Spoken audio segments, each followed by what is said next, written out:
از تو اندیشه بدان، پاینده مانی تو جاودان.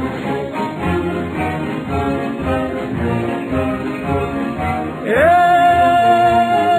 دشمن از تو سنگ خاره من آهن است، جان من فدای خاک پاک میهن است. مهر تو چون شاد پیشم، دور از تو نیست اندیشم. در راه تو که ارزشی دارد این جان من، پاینده باز را که ایران